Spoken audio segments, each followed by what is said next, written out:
श्रीमत्परं गम्भीर स्याद्वाद्मोघलाञ्छन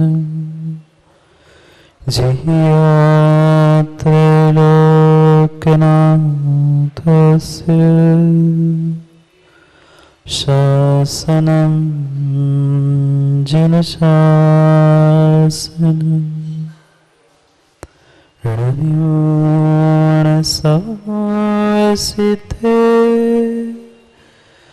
जानातं खवदितेव संसारे दस दस दो दो वृणे दस द्वाणुपेहणं वोचि ऋमोरिहन्ताणं नमस्ताणं नमो आयर्याणं नमो वत्सायाणं नमो सर्वसाहु। अनंत अनंत परम सिद्ध भगवान की 1008वीं आदिनाथ भगवान की परम पूज आचार्य भगवान कुंद कुंद स्वामी की परम पूज आचार्य भगवान गुरुवर विशुद्ध सागर जी महाराज की अहिंसामय विश्व धर्म की परम पूज्य मुनि श्री 108 सुप्रभ सागर जी महाराज जी की जय।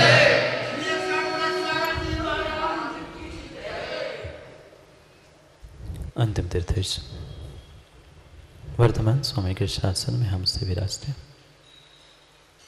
और उनकी यह पावन पीयूष देशना हम सभी के लिए परम उपकारी। अनादिकाल से हमारी आत्मा में जो जन्म जरा और मृत्यु रूपी रोग लगे, उन रोगों का उपशमन करने वाली कोई परम औषधि है तो वह एकमात्र यह जिनवाणी। भव्यात्मा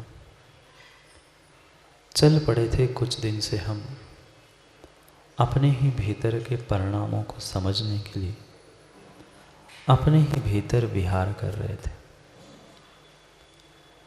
आज तक सबके साथ रहते हुए कभी हमने अपनी स्वतंत्रता का एहसास नहीं किया। ये बात आज तक मैंने नहीं सोची, नहीं समझी कि मैं जहाँ रहता हूँ वह एक मात्र और मात्र स्वार्थियों के टोली के मध्य में ही रहता और इन सबसे मैं परिपूर्ण रूप से भिन्न था, स्वतंत्र था, इसका भान माँ हमने आज तक नहीं किया। मात्र और मात्र कभी पुद्गल के टुकड़ों के पीछे, कभी जमीन के खंडों के पीछे, कभी पता नहीं किस किस के पीछे हमने मात्र परतंत्र होकर जीवन जिया। परतंत्रता का जीवन माने ही जिया ना, बचपन से लेकर आज तक मात्र निर्मल जी आपने परतंत्रता का ही जीवन जिया। स्वयं की स्वाधीनता का, स्वतंत्रता का बोध ही नहीं हुआ। अब हमें थोड़ा सा इस संसार में रहते रहते स्वयं की स्वतंत्रता का बोध करना है। इसलिए अभ्यंतर जगत में विहार चल रहा था अपने स्वयं के विचारों को समझने के। सब समझ ली हमने, पर क्या करे संतोष पंडित जी, हमारे पास स्वयं के समय को समझने का समय नहीं। सब समय है, पूरा समय हमारे पास है, पर हमारा पूरा समय मात्र और मात्र पर को समझाने में और पर को समझने में गया। स्वयं के संभलने के लिए, समझने के लिए समय मेरे पास नहीं बचा, क्योंकि हमें अपने स्व समय का बोध करना था। पर समय को हमने खूब निहारा, चाहे चंद्रे जी ये तुम्हारी जिनवाणी हो, चाहे परम देव शास्त्र गुरु हमारे लिए श्रद्धेभूत भी क्यों ना हो, ये हमारे लिए निश्चय नय से परम उपादेय नहीं थे। निश्चय नय और परम उपादेय, वह भी कथनचित हमारे लिए परतंत्र थे, कथनचित हमारे लिए परद्रव्य और परिपूर्ण रूप से पर समय ही थे कथनचित। और फिर हम तो उनको दिन में से 24 घंटे में से 1-2 घंटा समय देवशास्त्र गुरु के यहाँ व्यतीत करते हैं। बचा हुआ समय ये शरीर और उसके भोग और उनके संबंधी और उनके भोग, मात्र और मात्र परतंत्र होके पूरा काल जीवन भर का हमने पर में ही व्यतीत किया। ये भूल गए थे कि हम काल के गाल की चपेट में कब आ जाएंगे कोई भरोसा नहीं। पता है गोंदिया में तो होगी निर्मल जी आपकी सेटिंग, आपके अपने ही विधायक है ना, विधायक से तो सेटिंग हो जाएगी, पर काल के साथ किसी की सेटिंग नहीं है, किसी की सेटिंग नहीं है। आज तक जो पर काल में जीता रहा, पर समय में उलझता रहा, अब स्वकाल को स्व समय को समझने का समय आया है। क्योंकि कुछ दिन पहले ही वकील साहब समय के भेद हमने समझे थे। एक समय वो भी था, एक समय ये भी था और एक समय ये भी था। आज तक पर समय को हम देखते रहे, पर स्व समय भूत आत्मद्रव्य और उनके विचारों के बारे में हमने कभी विचार नहीं। कितने सारे जीवन में हमने सुख दुख के अनुभव किए, कितने कटु कितने अच्छे जीवन में हमने अनुभव किए, पर उन अनुभवों से कुछ हम सैदपुर वाले वकील साहब, क्या उन अनुभवों से हमने कुछ सीखा? नहीं सीखा। ऐसा हो ही नहीं सकता कि किसी जीव ने आज तक अनुभव प्राप्त नहीं किए हो, ऐसा हो ही नहीं सकता। कितने सारे अनुभव और कितना सारा ज्ञान पल पल में हमने प्रत्येक स्थानों पर प्राप्त कर लिया है, पर हमने ना आज तक ज्ञान का उपयोग किया, ना हमारे पास आए ललितांग हमने कभी अनुभव का उपयोग। दूसरे के लिए बात नहीं चल रही, अब स्वकाल और स्व सापेक्षता से स्व समय की ही बात चल रही है। हमने अपना समय स्वयं के लिए कितना दिया, हमने अपना ज्ञान अपना अनुभव स्वयं के काम में कितना दिया। बाहर के जगत में हम कहीं कमी नहीं है हमारे में, हमारे जैसा बाहर के जगत को समझने वाला, दूसरों को समझाने वाला शायद कोई और मिले, पर क्या उतने विश्वास से श्रद्धा से क्या हम अपने आप को समझा पाते? नहीं समझा पाते। इस संसार में रहते हुए जो जो हमने अनुभव प्राप्त किए हैं, उन अनुभवों को ही हमें जोड़ जोड़ कर आने वाले समय के लिए कुछ नया करना था। पर नया करना था मतलब क्या? नया मकान, नई डिग्री, नए वस्त्र, नया प्रदर्शन? नहीं, वो भी नया नया सब कुछ बाहर के जगत का हमने कार्य कर लिया, पर नया चिंतन, नए विचार, नई भावनाएं हम आज तक प्राप्त नहीं कर। कब तक ऐसे उलझे रहेंगे संकल्प विकल्पों में? कब तक हम यही सोचते रहेंगे कि नहीं नहीं आज नहीं कल तो सुख मिलेगा, कल नहीं तो परसों तो अच्छे दिन आएंगे। ये कब तक आज की बात कल पर डालते रहेंगे?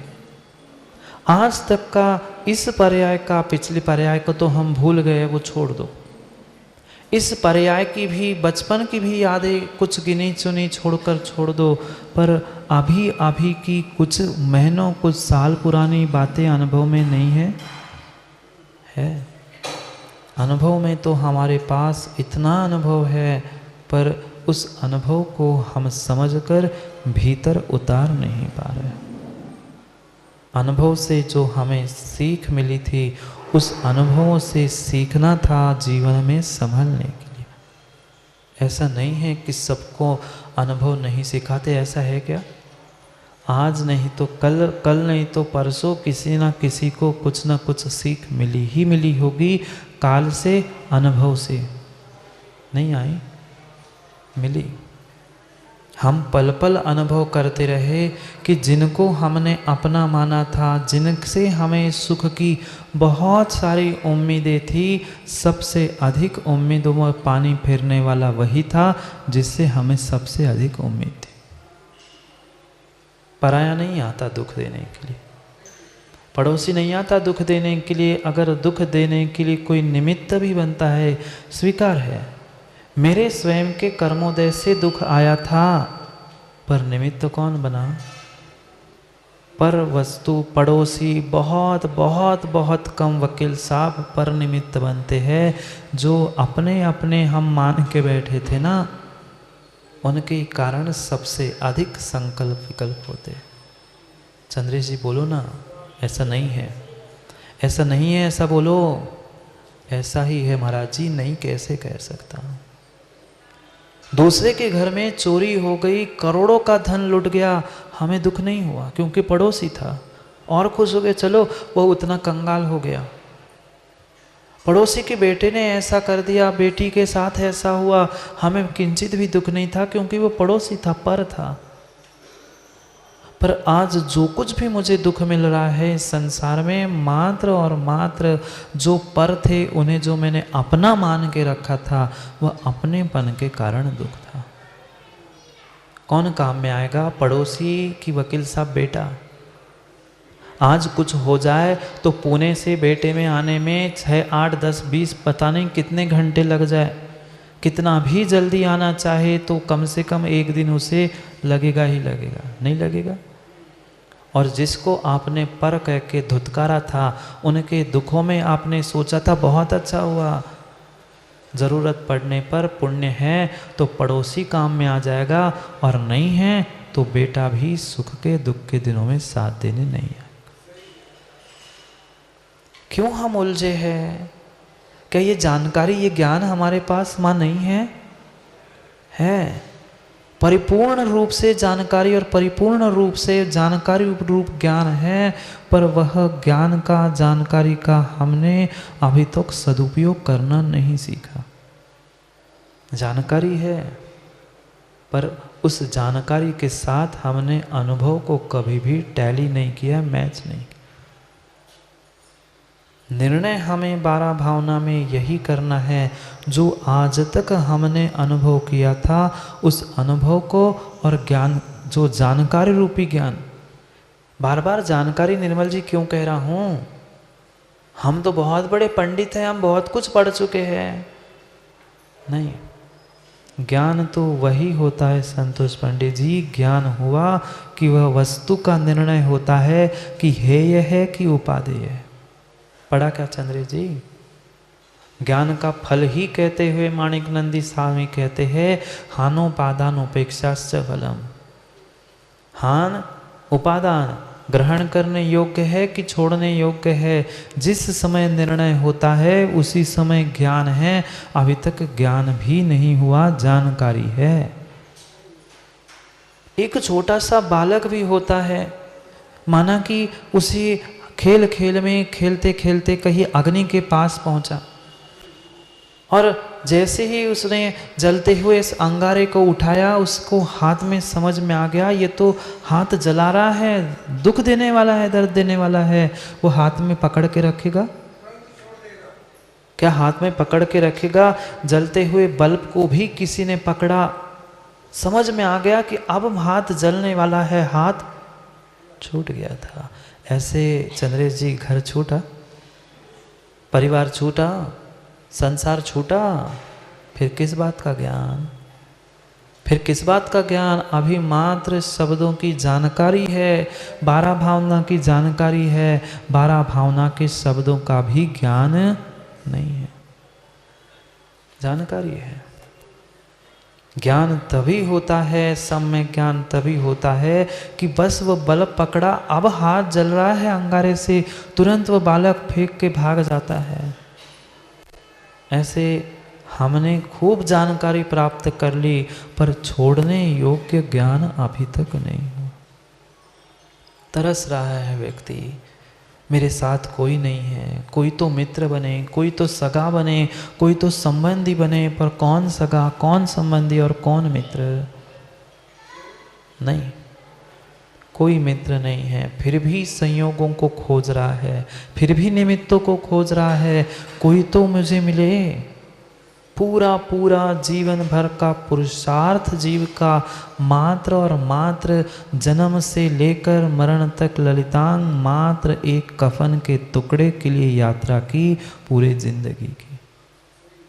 याद है ना वकील साहब, यात्रा चल रही थी अपनी, एक अस्पताल से शमशान तक और एक शमशान से दूसरे शमशान तक, यही यात्रा आज तक जिंदगी भर की।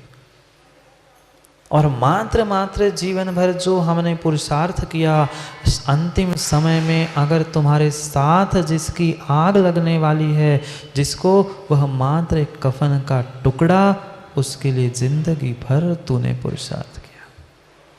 और कुछ साथ ले जाओगे? सैदपुर से किस लिए आए थे? अभी कुछ भी कितनी ही हम सुंदर बातें माँ कर ले, पर यह निर्णय करके आज जाना कि मात्र और मात्र हमने एक कफन के टुकड़े के लिए पुरुषार्थ किया जिंदगी भर। कितना पाप और कितना दुख उठाया दूसरों के निमित्त से, वे भी हमें समय पर आग देने के लिए आएंगे, साथ देने के लिए नहीं आएंगे। जोड़ लो, कितना ही धन, जितना जो चाहे तुम जोड़ जोड़ के रख जाना, पर विश्वास मानना कफन के अलावा तेरी चिता पर और कुछ भी नहीं जाएगा। जाएगा? पहना हुआ सोना, गहना, वस्त्र, कुछ भी साथ जाता नहीं है। मात्र और मात्र उन संयोगों को, संबंधों को, पर वस्तु को जोड़ने में मैंने सुख माना था, पर विश्वास मानना जितने जितने तुमने मित्र बनाए हैं, उतने उतने ही तुमने शत्रु बनाए। आज हमें जरूर लग रहा है कि मैं मित्र बना रहा हूँ, मैं बढ़िया उसे अपने व्हाट्सएप ग्रुप में जोड़ रहा हूँ, मेरी इतना सारा वो फॉलोइंग्स बढ़ रहे हैं। बढ़ा लेना कितने ही फॉलोअर्स, चाहे इंस्टा हो, फेसबुक हो, व्हाट्सएप हो, वे कोई काम पे नहीं आने वाले। आज भले ही लग रहा है शास्त्री तुम्हें मित्र बने हैं, 2-4 दिन उसके फ़ोन को, उसके मैसेज को रिस्पॉन्स नहीं देना, पता चलेगा मित्र है कि शत्रु है। जब तक तुम उसके लिए सब कुछ कर रहे हो, वो सब कुछ तुम्हारे लिए करने के लिए तैयार है, हमने तो मित्र बनाया था ना, मित्र नहीं बनाया था। पैसे और समय खर्च करके संयम तुमने दुख दर्द ही बढ़ाया था। अभी नहीं आएगा बेटा समझ में, कुछ दिन बाद वही कहोगे सही कह रहे थे महाराज जी, नहीं आएगा रहते काम में। सोचो, विचार करो, किस लिए हम पुरुषार्थ कर रहे थे। पूरा समय जीवन का हमने इन सुखों का एक एक पल, एक एक समय मात्र बर्बाद किया। कितने वर्ष चले गए निर्मल जी? आयु के 50, 55, हाँ 60, 65 कह लो, जितने भी कह लो, उस एक एक वर्ष के 65 वर्ष के कितने दिन?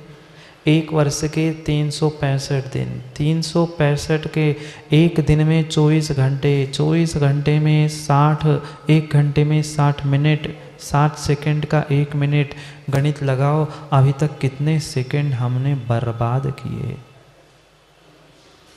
गणित ये भले ही संख्यात समय हो, पर अभी तो मात्र मिनटों और सेकंडों की गणना चल रही थी, समय की तो गणना कर ही नहीं सकते।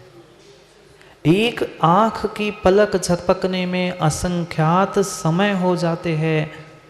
ऐसे अभी सुबह से उठने से अभी तक निर्मल जी कितनी बार आंखों की पलक झपकी होगी? नहीं है पता, नहीं है पता, क्योंकि आज कुंद स्वामी हमें काल के विषय में समझाने वाले हैं, काल परिवर्तन समझाने वाले हैं। एक एक हमने समय मात्र संयोगों को, संबंधों को, मित्रों को जोड़ने में बर्बाद कर दिया, पर समय पे देखा कि हम जैसे थे वैसे ही अकेले थे। मत विचार करो। चाहे धन संपत्ति का संयोग हो, पर व्यक्ति का संयोग हो, किसी भी प्रकार का संयोग के लिए जो मैंने पुरुषार्थ किया था वह मेरा पुरुषार्थ मात्र और मात्र व्यर्थ ही जाने वाला है। आज नहीं, आज तक जितना भी मैंने पुरुषार्थ किया है वह कभी भी मेरा साथ देने वाला नहीं है। और यही तो दुख है, यही तो दुख है।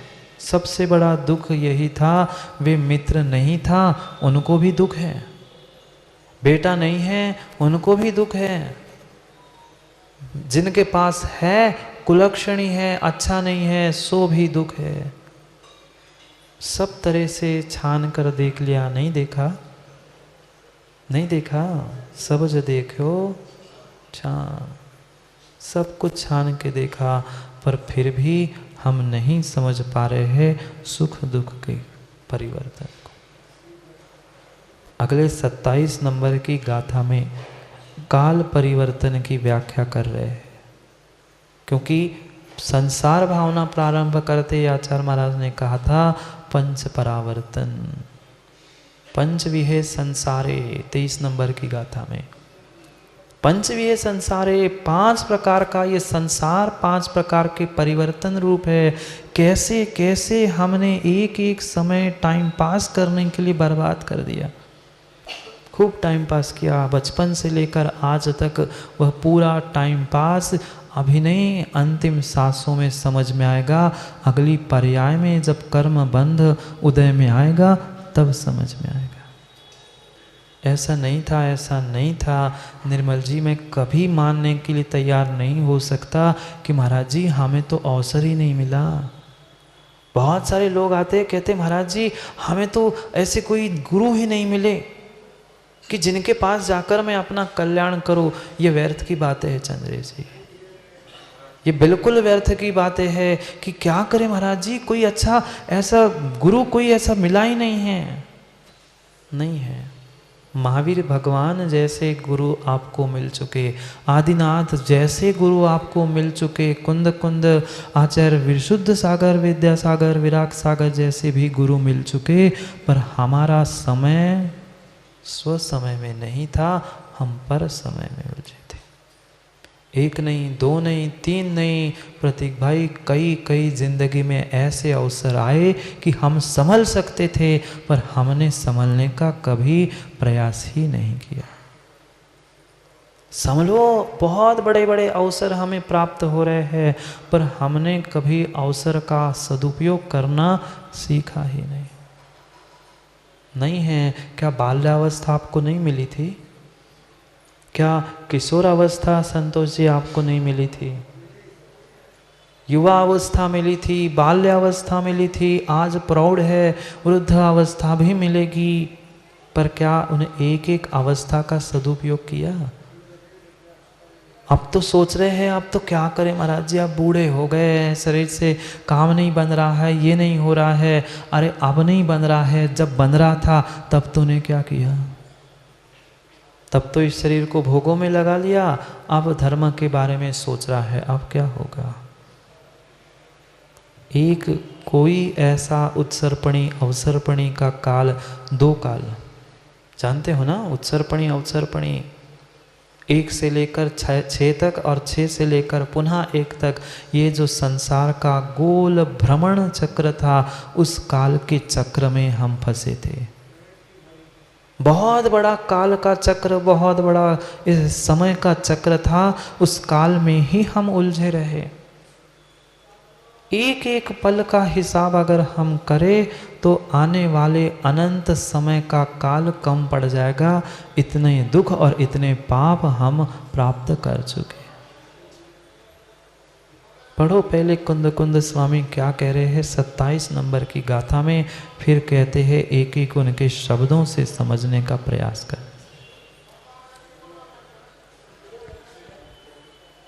अभी रख लो जो करना है, फिर नहीं बदलना। बहुत अच्छी बात कुंद कुंद स्वामी 27 नंबर की गाथा में कह रहे, पढ़ते हैं। उस सपणी समयावलिया सुनिर्वसे सासु जादो मुदोय बहुसो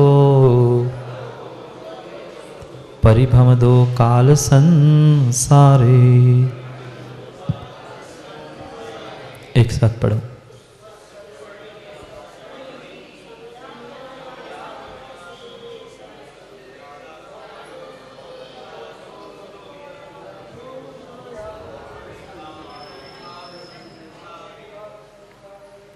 उत्सर्पणी अवसर्पणी, दो प्रकार के मुख्यता से काल बताए, एक उत्सर्पणी एक अवसर्पणी।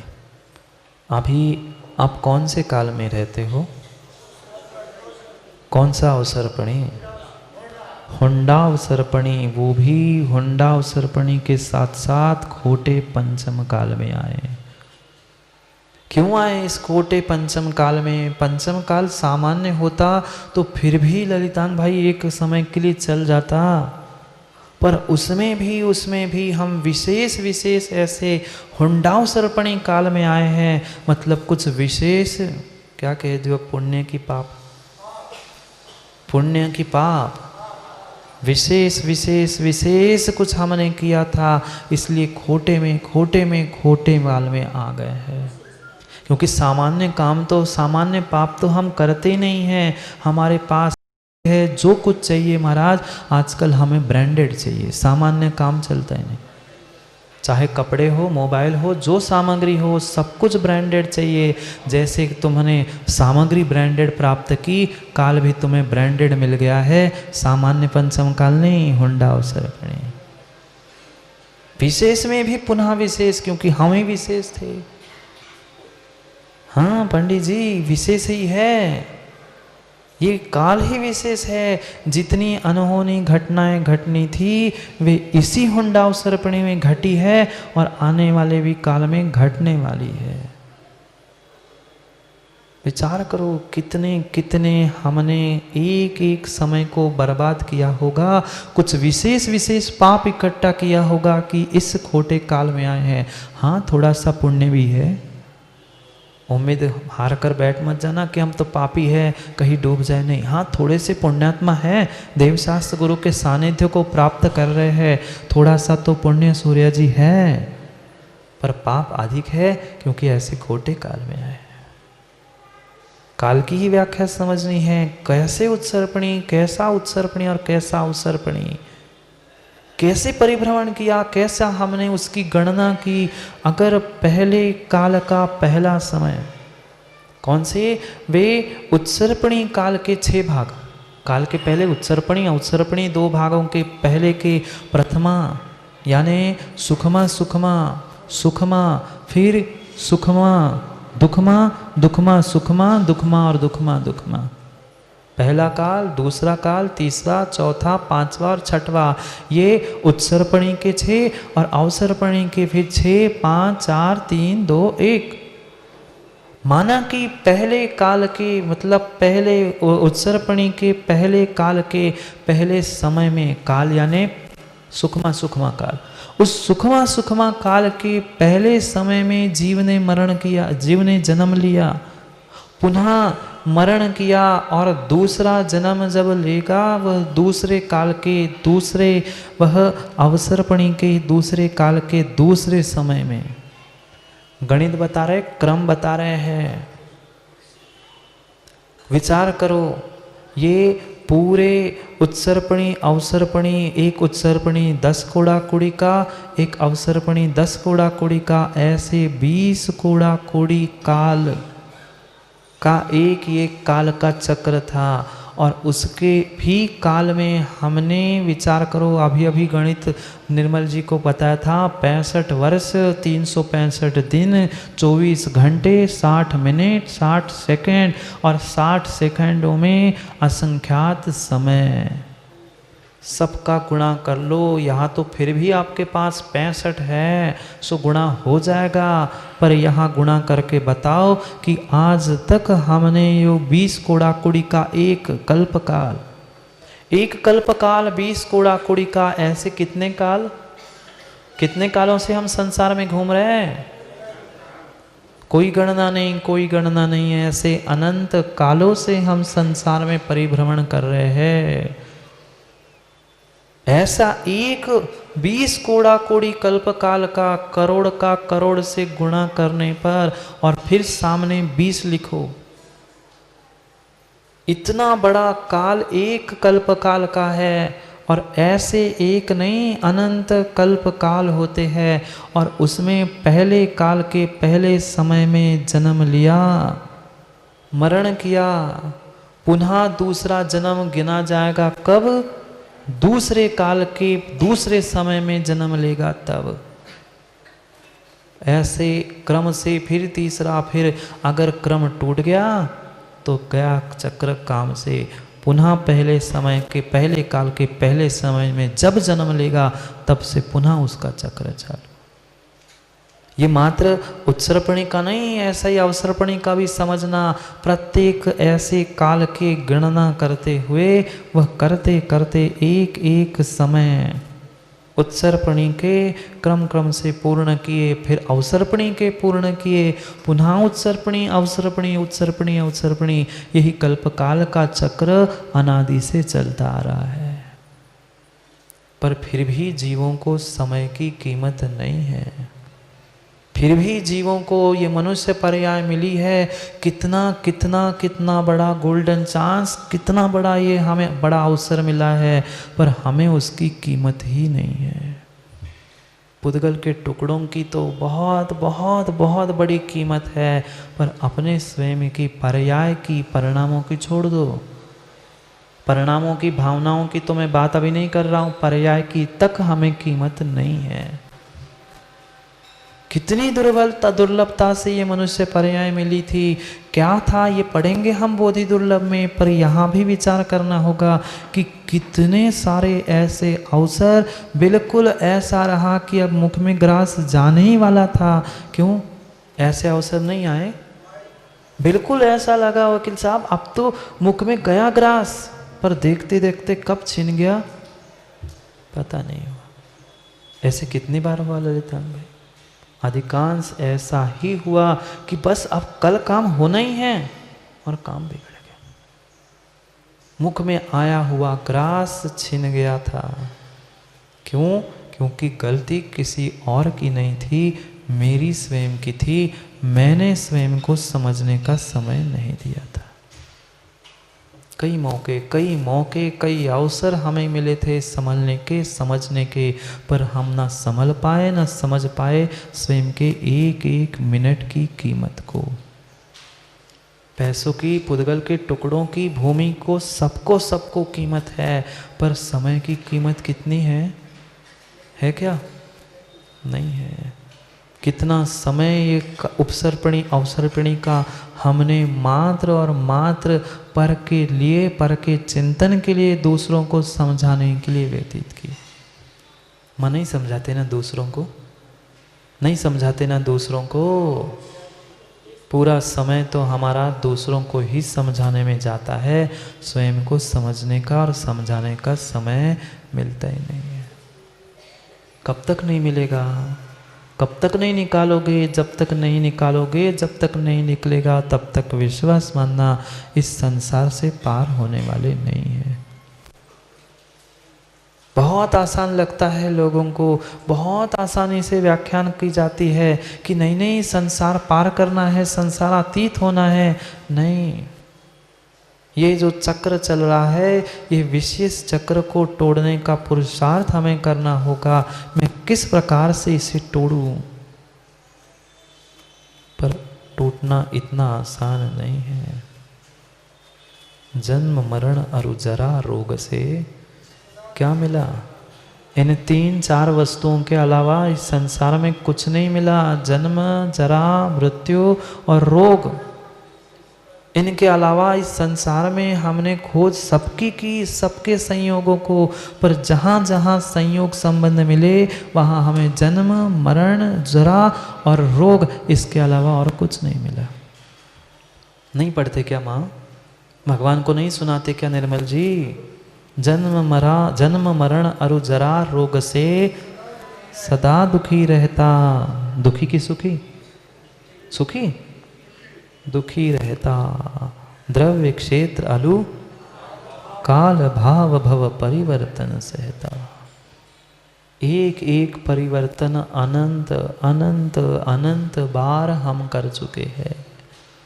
अनंतों बार इस कल्प काल में हम एक एक समय में जन्म मरण जन्म मरण जन्म मरण करते करते करते करते आए हैं। एक ऐसा कोई काल आज तक का व्यतीत नहीं हुआ जिसमें हमने जन्म मरण प्राप्त नहीं किया। मात्र कल्प काल की या उत्सर्पणी अवसर्पणी काल की कुछ समय के लिए सीमा मान ले, कुछ समय के लिए मान ले, तो उन पूरे काल के यानी पहले से लेके छठवें और छठवें से लेके पहले इन काल का कोई एक ऐसा समय आज शेष नहीं होगा जिस समय में हमने जन्म मरण नहीं किया होगा। कोई ऐसा शेष समय नहीं बचा है जन्म मरण से हम चूके हो। बड़ी बड़ी पर्याय महामत्स्य से लेकर छोटी छोटी कल ही पड़ा था, उत्कृष्ट अवगाहना और जघन्य अवगाहना, सभी अवगाहनाओं के साथ प्रत्येक समय में जन्म मरण किया है। पर फिर भी बेचारा राग द्वेष नहीं छोड़ रहा है। मात्र राग और द्वेष ही संसार का मूल कारण है, अन्य कुछ नहीं है। कोई अन्य कारण नहीं है। किसी से राग, किसी से द्वेष, किसी से द्वेष, किसी से राग, मात्र यही परिणति रही। मां घर गृहस्थी में क्या होता है? समता परिणाम नहीं। राग द्वेष के अलावा हमने आज तक परमात्मा के चरणों में बैठकर भी किस लिए समय बिताया? विचार करना, 2 घंटे हम परमात्मा के चरणों में बैठे थे, लगभग 120 मिनट बैठे थे। उस 120 मिनट के 1 घंटा मान लो, 60 मिनट के समय में हमने कितना समय वास्तव में परमात्मा की भक्ति में, पूजा में बताया और कितना समय यहाँ वहाँ देखने में, सोचने में कमाया। क्या वहाँ राग द्वेष नहीं था? दुनिया तो समझ रही थी बहुत बड़े धर्मात्मा हैं, बहुत बड़े धर्मात्मा हैं, रोज पहले सुबह उठकर 5 बजे मंदिर का दरवाजा खटखटाते हैं, शाम तक मंदिर में बैठते हैं। मंदिर में बैठने से काम नहीं होगा। कल समझा था क्षेत्र परावर्तन में, उसके कारण भी हम राग द्वेष करते हैं।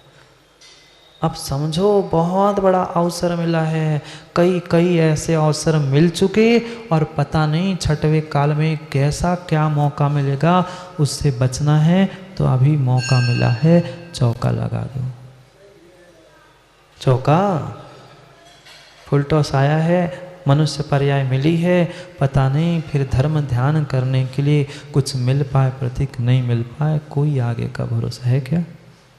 नहीं है, नहीं है, नहीं है। एक बहुत बड़ा राज्य था, बहुत बड़ा राज्य था। एक छोटा सा दृष्टांत याद आ रहा है, पर सोचा था नहीं बताओ, पर रहा नहीं जा रहा है। सुना भी होगा आपने कई बार, पर फिर भी सुन लेना, क्योंकि हमारी आदत पड़ ही चुकी है। सुनो और फिर सुनो, सुन लो, कम से कम कभी दूसरे की बात नहीं आई होगी, आज समझ में आ गया हो, आज का ही काल अच्छा होगा, बस वह समय में लगा दे, कोई भरोसा नहीं। एक बहुत बड़ा राज्य था, बहुत अच्छा धर्मात्मा राजा भी था। वह राजा रोज प्रतिदिन शाम के समय घूमने के लिए निकलता था और घूमते घूमते नगर वासियों की कैसी स्थिति है, क्या हालत है, सब कुछ पता करता था। किसी से कुछ कहता नहीं था, पर आंखों से देखकर वह निर्णय कर लेता था कि कौन गरीब है, कौन किसको क्या आवश्यकता है। वास्तविकता में राजा और मुखिया ऐसा ही होना चाहिए कि किसको क्या कब जरूरत है उसे समय पर मिल जाए।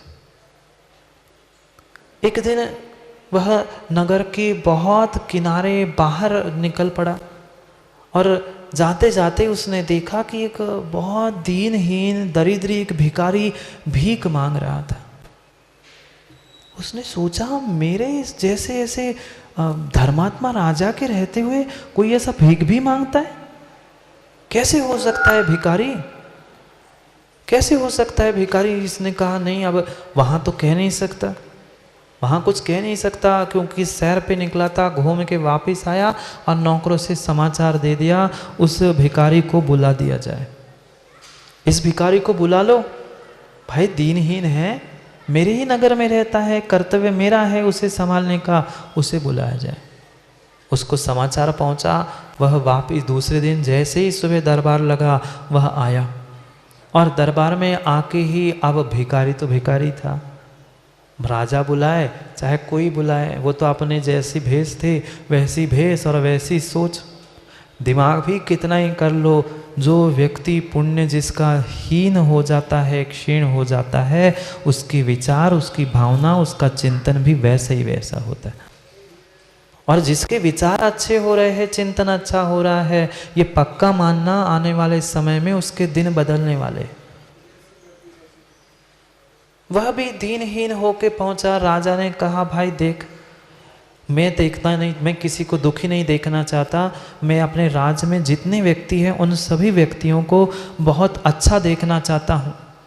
मैं तुम्हें एक अवसर देता हूँ, एक मौका देता हूँ, तुम काम कर लेना। मेरा ये पहले नंबर का जो भंडारा है, जो बहुत सारे उसमें सामग्री रखी है, तुम एक काम कर जाना, वहाँ तुम पहुँचना और तुम्हें जो जो वस्तु अच्छी लगे वह वस्तु तुरंत उठा के ले आना। पर राजा ने कहा, भाई ध्यान रखना, वह भंडारा तो बहुत बड़ा है, बहुत सारी सामग्री है, पर तुम्हारे लिए समय की सीमा है। आपको 1 घंटे में जो जो वस्तु आप उठा के ले आ सकते हो स्वयं के हाथ में, वह उसमें से वस्तु उठा के ले आना। उसने कहा, इससे अच्छी बात क्या है, भीख नहीं मांगना पड़ेगी, बिना भीख के बहुत कुछ मिल गया। उसने सोचा, बहुत अच्छा राजन, मैं जाता हूँ, और तुरंत ही चला गया। पर राजा ने जाते जाते पुनः कहा, ध्यान रखना, जैसे ही 1 घंटा होगा तुम्हें तुरंत बाहर खींचने के लिए ये 2 पहरेदार भेज रहा हूँ। वे तुम्हें अंदर परेशान करने नहीं आएंगे, पर जैसे ही 1 घंटा होगा तुम्हें वे खींच के बाहर ले आएंगे। उसके पहले तुम्हें जो जो इकट्ठा करना है तू कर ले। कहता है, 1 घंटे में तो मैं क्या कुछ नहीं कर लूँ, बहुत बड़ा समय दे दिया राजा। पर राजा भी राजा था, ऐसे ही थोड़ा बड़ा बन गया था। उसने कहा, ठीक है जाओ तो तू, फिर देखता हूँ। देखना ऐसे ही होता है निर्मल जी, जिसका जितना पुण्य है उसके झोली में उतना ही आ पाता है। कितना ही आप दूसरे को सुधारने का, संपन्न करने का प्रयास करना, उसका अगर पुण्य का उदय नहीं है तो लकी भाई वो सुधरने के कभी भी पास पहुंच ही नहीं सकता। राजा ने जैसे ही कहा, वह दौड़ के उस कक्ष में पहुंचा। बहुत बड़ा भंडारा था, बहुत बड़ा स्थान था। जैसे ही अंदर पहुंचता है, उसने देखा यहाँ तो सोने और चांदी से बनी हुई वस्तुएं हैं। और थोड़ा सा अंदर गया, दूर से ही देखा, अंदर जैसे ही पहुंचा उसने देखा, अरे ये सोने के खिलौने, तोता, मैना और कितने सारे खिलौने। अब जिसने जिंदगी में सोना चांदी नहीं देखा होगा, वो सोने चांदी के तोता, मैने, खिलौने देखेंगे तो क्या होगा? देख के बोर आ गया, वो देखता ही रह गया। उसने सोचा, अरे यार ये चिड़िया उठा लूं। चिड़िया थी छोटी सी सोने की, उसने सोचा चिड़िया उठा लेता हूँ। उसने चिड़िया उठाया, जैसे रख ही रहा था उसने देखा, अरे वहाँ तो कबूतर है। चिड़िया रख दी, कबूतर उठाने गया। कबूतर उठ कर देखते देखते उसने देखा, अरे कबूतर से बड़ा तो वहाँ मोर है। वो मोर तक पहुँचा। जैसे मोर तक पहुँचा उसने और बड़ा खिलौना, और बड़ा खिलौना। वो खिलौना देखते देखते पता चल गया पूरा उसका 1 घंटा बीत गया। जैसे ही 1 घंटा बीता, वह पहरेदार पहुंचे, चलो बाहर हो गए। नहीं नहीं नहीं, अरे चिड़िया तो ले। अब कुछ नहीं, अब चिड़िया नहीं, ना तोता, मैना, कुछ भी मिलने वाला नहीं, कोई तेरे खिलौना नहीं। वे तो अब खाली हाथ हो। तुम्हारे पास अगर पहले से होता तो तुम्हें देता। वह समय हो गया, चलो बाहर। पहरेदार थे, तलवार हाथ में थी। बेचारा डरा था, सोचता है कोई बात नहीं है, राजा ने इतना बुलाया है तो राजा को ही फिर से थोड़ी सी रिक्वेस्ट फिर से कह देते, मान जाएगा। पुनः राजा के सामने जैसे उसे छोड़ा, वो पुनः गिड़गिड़ाने लगा, राजन इतनी दया तो आपने की है, मैंने बिना मांगे इतना कुछ दिया था, एक मौका और दे दो ना। हम भी तो ऐसे, महाराज जी बस एक बस और एक मौका। वो भी कह रहा था, महाराज बस 1 मौका दे दो, अब तो मैं पक्के में संभल जाऊंगा, अब मैं बिल्कुल विकल्प नहीं करूंगा, अब तो कुछ ना कुछ सामग्री लेके ही आऊँगा, बस 1 मौका और दे दो, एक अवसर और दे दो। दया आ गई राजा को। राजा ने कहा, ठीक है, अभी पहले में गए थे, अब इससे भी बड़ा दूसरा भंडारा है, तो सैनिकों से कह दिया दूसरे भंडारे पर उसको ले जाओ। जैसे ही दूसरे पर, भाई ध्यान रखना समय 1 घंटा मात्र, नहीं तो वे तलवार लेके खड़े, बाहर नहीं आएगा तो कह नहीं नहीं नहीं, मैं अब पक्का समझ गया हूँ, अब तो ले ही आऊँगा बाहर। जैसे ही वह अंदर पहुँचा, और वह अंदर पहुँचा ही होगा, उसने देखा एक सोने चांदी से बनी हुई साइकिल उसे देखे। दूसरे कक्ष में उसने देखा कि अरे साइकिल है जिसमें सोने चांदी हीरे जवाहरात सब लगे।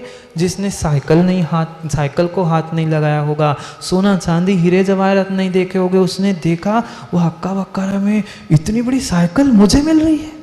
कुछ मिलने वाला होता है तो और व्यक्ति खुश होता है, वो भी सोचता है चलो मैं साइकिल पर बैठकर, वो सोच रहा था ऐसी मात्र सो के रखने की क्या काम की, चला के देखता हूँ।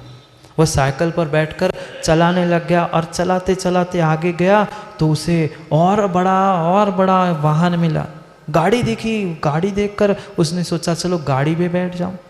वो गाड़ी पे बैठ के देख ही रहा था, इतने में उसमें और देखा कि ऊंचाई पर बहुत दूर एक बहुत बड़ा सोने का रथ रखा है। उसने कहा क्या छोटा मोटा ले जाना, साइकिल गाड़ी, एक रथ ले जाऊंगा सब काम हो जाएगा। और वह पहुंचा उस रथ पर, और रथ को पहले तो लेना है तो टेस्ट ड्राइव होती ना, उसने भी सोचा थोड़ा सा देख लूँ कैसा है रथ, क्या है। वह रथ पे बैठकर उसने सब देखा, हाँ बढ़िया है बढ़िया है। अब सोच रहा था उस रथ को ले आऊँ बाहर। अब इतना बड़ा रथ क्या अकेले से खींच रहा है, हाथी घोड़ों से नहीं खींचने वाला इतना बड़ा रथ। वो खींचने की कोशिश कर रहा था, कोशिश ही कर रहा था, पर क्या करे, उतने में समय 1 घंटे का पूरा हो गया। सैनिक दौड़ के आ गए, भाई क्या ले लिए तूने? क्षमा करो कुछ नहीं लिया, थोड़ी सी वो छोटी सी साइकिल ही उठा लूँ, अब कुछ नहीं। अगर तू रथ पे बैठा होता तो रथ तुम्हें दे देते, तू तो कहाँ उलझा था, उसे कैसे उठाऊं कैसे बाहर ले जाऊं ये सोचता रहा। अब समय हो गया है, समय हो गया है, चलो वापस। पुनः राजा के सामने लाकर छोड़ा, पुनः राजा के चरणों में गिर गया, कहता है राजन क्षमा कर दो, गलती हो गई गलती हो गई, बस एक आखिरी मौका दे दो, फिर नहीं मांगूंगा, मुझे अब तो बख्श दो, गलती हो गई, अब नहीं गलती करूंगा, पुनः थोड़ा सा समय दे दो, एक मौका एक अवसर और दे दो, मैं पक्के में कुछ ना कुछ ले आऊंगा। राजा को पुनः दया आई, राजा ने कहा ठीक है भाई, अभी नहीं माना है तो अब सही मान जाए, नहीं समय पे माना, और एक मौका दे दिया, चलो जाओ। तीसरे कमरे में जाना, और तीसरे कमरे में पर कंडीशन एक ही है, एक ही कंडीशन है कि समय की सीमा है 1 घंटा, 1 घंटे में बाहर आना होगा। वह जैसे ही अंदर पहुंचा, जैसे ही अंदर पहुंचा, पहले ही दरवाजे पर उसने देखी वो बहुत सुंदर सोने के आभूषण पहनी हुई, वह चांदी की और हीरे जवाहरात की बनी हुई एक, वहाँ पर एक स्त्री कन्या दरवाजे पर स्वागत पे खड़ी थी। दरवाजे पे 2 पुतले रखे थे, वह चांदी के सोने और हीरे जवाहरात के आभूषण पहनाए हुए। वह देख के हक्का बक्का रह गया कि चांदी की इतनी बड़ी ये स्त्री और सोने अलंकार सब कुछ।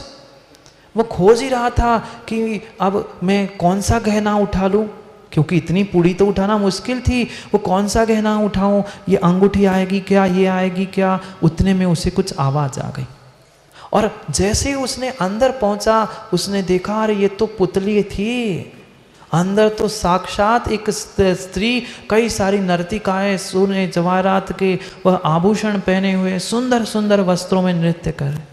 उसने सोचा 2 घंटे से तो परेशान हूँ, पहले 2 घंटे गए थे ना, 2 घंटे से तो परेशान हूँ, थोड़ा सा 5-10 मिनट नृत्य देख लूँ, थोड़ा मनोरंजन हो जाएगा। और वह मनोरंजन करने के लिए 5 मिनट बैठा ही, और उतने में घंटी बज गई, आपका समय समाप्त। वे आ गए दोनों पहरेदार, पुनः गिड़गिड़ाने लग गया, साहब थोड़ा सा दया करो, मैं गरीब हूँ, मैं भिखारी हूँ, एक कोई तो अंगूठी उठा लेने दो। कुछ नहीं, समय हो गया अब चलो, समय हो गया अब चलो बाहर। पकड़ के पुनः बाहर ले आए। अब वो भिखारी की तो आदत ही वैसी भीख मांगने की थी, पुनः चरणों में अब तो साष्टांग ही लौट गया। कह रहा राजन अब तो चौथी बार मौका देना ही पड़ेगा, नहीं दोगे तो आपके पैर नहीं छोड़ूंगा, एक और मौका दे दो। अब रोने लग गया, गाने लग गया। बेचारे राजा को वैसे ही दयालु था, धर्मात्मा था। राजा ने कहा भाई ध्यान रखना ये अंतिम है, बहुत हो गई तेरे, एक एक एक एक करते करते मैंने 3 मौके दे दिए, तूने बर्बाद कर दिए, ये आखिरी मौका है, संभल जाओ, नहीं तो फिर देख मैं कुछ नहीं दे पाऊंगा, फिर तू दरिद्री भिखारी भिखारी बन के रहना। कहता है नहीं राजन अब मैं गलती नहीं करूंगा, अब मैं गलती नहीं करूंगा, तू कर नहीं तो नहीं कर, ये आखिरी मौका है और वही समय की सीमा है, कुछ ले आया तो ठीक, नहीं तो तेरा पुण्य पाप तेरे साथ। उसने सोचा नहीं इस बार तो पक्का है कि मैं कुछ ना कुछ लेके ही आऊँगा, खाली हाथ तो आऊँगा ही नहीं। हम भी तो यही सोचते, जब जब मौके मिलते तब हम यही सोचते कि अब मैं खाली नहीं जाऊँगा, पर हर बार खाली रहते। उसने सोचा कुछ भी हो जाए इस बार तो मैं करूँगा ही करूँगा, कुछ ना कुछ ले आऊँगा। अंदर पहुँचा, जैसे ही वह अंदर पहुँचा उसने देखा अरे ये इतनी बड़ी सोने की कुर्सी, इतना सुंदर ये टेबल, सोने चांदी हीरे जवाहरात से जड़े हुए, वह इतना सुंदर फर्नीचर उसने देखा। अब जिसने कभी बैठा नहीं हो ज़मीन पर पड़ने वाला, उसने इतनी अच्छी मखमल के बने हुए वे उसके सीट और उसकी वो पीठ सब कुछ वो हाथ से टटोलने लग गया। अरे ये कितना अच्छा है, इसमें ये हीरा लगा है, उसमें वो हीरा है। 5 मिनट कुर्सी पे बैठे, 5-10 मिनट सोफे पर बैठा, फिर सोफे को निहारा, टेबल को देखा। वो सोच रहा था कुर्सी ले जाऊं कि सोफ़ा ले जाऊं कि टेबल ले जाऊं कि कुछ तोड़ के ले जाऊं, क्या ले जाऊं। सोचते सोचते उसने देखा कि एक बहुत सुंदर मखमल का बना हुआ जिस पर फूल बिछे हैं एक सुंदर गद्दी थी, बहुत सुंदर। उस पलंग पे रखी हुई इस मखमल की गद्दी को उसने देखा और वह पलंग को देखने के लिए दौड़ के वहाँ पहुँचा। और जैसे ही पहुँचा वो मखमल की गद्दी पे कोई बैठ जाएगा तो इतने बेचारा 3 घंटे का थका हारा था, इधर भागो इधर भागो इधर भागो। उसने सोचा एक 5 मिनट शांति से बैठ ही लो टिक के। उसने सोचा कब पता नहीं, इतना बड़ा पलंग तो मैं ले जा नहीं सकता, शक्ति नहीं मेरी, मैं 5-10 मिनट बैठ के देख ही लूँ कि कैसा होता है। वह टिका, जैसे जाके पलंग पे पीछे वो टिक गया। 5 मिनट हो गए और हमारी जैसी उसकी भी आदत, उसकी जैसी हमारी भी आदत, 5 मिनट टिकते हैं फिर पैर फैलते हैं और पूरे फैल जाते। 5-10 मिनट उसने वो इतनी मुलायम गद्दा सोने का पलंग, वो 5 मिनट टिका, 10 मिनट पैर फैलाए, 15 मिनट में तो फ्लैट ही हो गया। और जैसे ही वह थका था, स्वाभाविक था, 3 घंटे घूम चुका था, ये 4था घंटे का भी आखिरी समय बचा था, घूम घूम के थक गया था। और वह मखमल के गद्दे पर जैसे ही फैला सो फैल ही गया। पता चला जब समय पूरा हो गया, दोनों पहरेदार आके खड़े हो गए, चलो भाई साहब समय हो गया है गट्टू, अब निकलो अब निकलो। कहता है समय हो गया, अब क्या करूं, गलती तो हो गई, कुछ तो करो, राजा से विनती करो। वो कहता मैं कुछ नहीं करता, मैं तो नौकर हूं, तुम जाओ राजा के पास, तुम समझो। पुनः ले जाके राजा के सामने रख दिया। अब राजा कहता है वो जहाँ से इसको पकड़ के लाए थे ना तुम लोग, उठा के वही छोड़ाओ, अब मैं उसका कुछ नहीं कर सकता। भाई जिसका पुण्य ही नहीं है उसको तुम लाख समझाने का प्रयास करो, लाख सहयोग करने का प्रयास करो, पर जिसकी अकल ही ठिकाने पे नहीं है उसे 1 नहीं 2 नहीं 4 अवसर, क्या ऐसे हजारों अवसर मिल जाए पर फिर भी समझ में राजे जी नहीं आता। समझ में उसे ही आता है जिसके पुण्य का उदय है। अवसर भी वही काम में ले सकता है जिसके पास वह अवसर का उपयोग करने की कला होती है। हाँ क्रिकेट चालू है ना, IPL, क्यों राजा देख नहीं रहे? कितना ही फुल टॉस आया, जिसको बैट ही नहीं पकड़नी आती है सीधा जाएगा फुल टॉस, तीनों को उड़ा के स्टंप को ले जाएगा। थोड़ी सी बैट घुमाना और थोड़ी सी दिशा गड़बड़ हो गई तो पता नहीं वही फुल टॉस जो 6 लगा सकता था, चौका लगा सकता था, वह तुम्हारी विकेट कब ले जाए कोई भरोसा नहीं। ऐसे कितने फुल टॉस आ गए, कितने अवसर चले गए, हमें स्वयं नहीं पता। ये घटना चंद्रेश जी आप ही की बता रहा था, आप ही की, उनकी अकेले की नहीं, उनको नहीं देखो, जितने बैठे उन सबकी बता रहे थे। पूरा समय पहले 1 घंटे का खिलौने खेलने में गया, बाल्यावस्था में हमने जीवन पूरा बर्बाद कर दिया।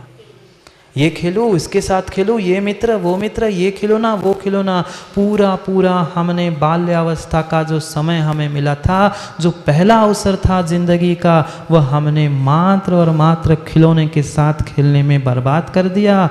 अब समय खत्म हुआ, अब अगली अवस्था, अगले कमरे में पहुँचे। युवा किशोर अवस्था में वह कभी गाड़ी चलाए, कभी साइकिल घुमाए, कभी इधर घूम के आए, कभी उधर घूम के आए, बस उसमें मैंने समय बर्बाद किया। ये हमारी किशोर अवस्था भी चंद्रेश जी चली गई, ले दे के बची थी युवा अवस्था, वही युवा अवस्था भी कहाँ प्रतीक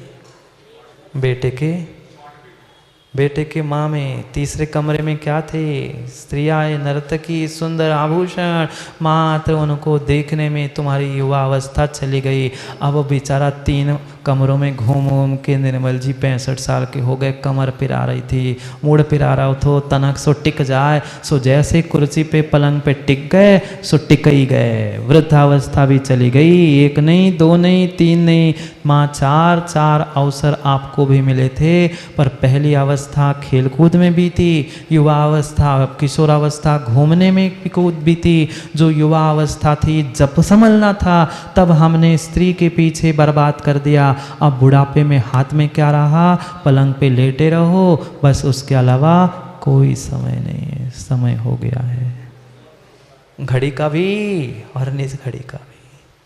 कितने मौके, कितने अवसर हमने ऐसे व्यर्थ गंवा दिए। मौका मिला है, चौका लगा दो, नहीं तो फिर कब आउट हो जाए कोई भरोसा नहीं। विकेट जाने से पहले समझ लो, नहीं तो पता नहीं फिर आगे क्या होगा। नहीं तो पूरा समय खेलकूद में, गप्पों में, और कुछ समय नहीं मिलता। क्यों प्रज्वल? पूरा समय एक तो खाओ पियो और सो, बाकी तो काम ही नहीं है। 24 घंटे में गणित लगाना से कितना सोने में समय जाता है और कितना कुछ हम अच्छा पढ़ सीख रहे हैं। समय फिर लौट के आने वाला नहीं है। क्यों लकी? आएगा लौट के समय, वो दिन नहीं लौट के आएंगे। ना आए हैं ना आ सकते हैं। अभी भी समझो, अभी भी संभलो, समय बहुत हुआ है। अपने समय को समझने के लिए समय का सदुपयोग करें। मौके नहीं मिलेंगे, अवसर नहीं मिलेंगे। जो मौका, जो अवसर मिला है, मनुष्य पर्याय मिली है, जो समय मिला है, अभी भी चंद्रेश जी कुछ बिगड़ा नहीं है। अभी मात्र टिक के बैठे हो, पैर फैले नहीं हैं। नहीं, ऐसे नहीं कह रहा था, पर मैं कह रहा था अभी तो 60-65 तक ही पहुँचे हो, अभी भी समय है। अभी निद्रा नहीं लगी, गाढ़ निद्रा लगने से पहले समझ जाओ। कोई समझाने वाले महावीर आने वाले नहीं है। काल उत्सर्पणी अवसर्पणी समयावलीसु निरभरसेसु। एक एक समय उत्सर्पणी और अवसर्पणी काल के निरवशेष यानी संपूर्ण समय हमने मात्र परिभ्रमण में बिताए। जादो मुदो व बहुसो, मात्र जन्म मरण रोग और पीड़ा, इसके अलावा किसी में हमने बर्बाद नहीं किए। खाओ पियो सो और मस्त मजा करो, खेलो कूदो, इसके अलावा हमने कभी धर्म ध्यान नहीं किया। और यही काल परावर्तन है। एक एक समय में जन्म मरण किया है। अभी भी समझो, क्योंकि समय आपका हो चुका है। पता नहीं कब समय की घंटी बजेगी। मोबाइल की तो वह बेल की घंटी तो हर 15 मिनट में आगे कर सकते हो, पर यह मृत्यु की घंटी बजेगी तब ऋतिक कोई साथ देने वाला नहीं आएगा। 2 मौके तो जा ही चुके हैं, तीसरे चौथे मौके से मत चूको। अभी भी समझो, संभलो, क्योंकि समय सबके एक दिन एक से नहीं होते। करेंगे पुनः कभी समय पर समय की चर्चा, क्योंकि समय आज का बहुत हुआ। कल पुनः समय पर समय की बात समझने के लिए निर्मल जी सब करना पर समय का ध्यान रखना, क्योंकि वो भी ज़रूरी है और ये समय भी ज़रूरी है। इसलिए समय पर समय का काम करेंगे, क्योंकि समय पे किया गया काम समय को दिलाता है। बोलिए भगवान महावीर स्वामी।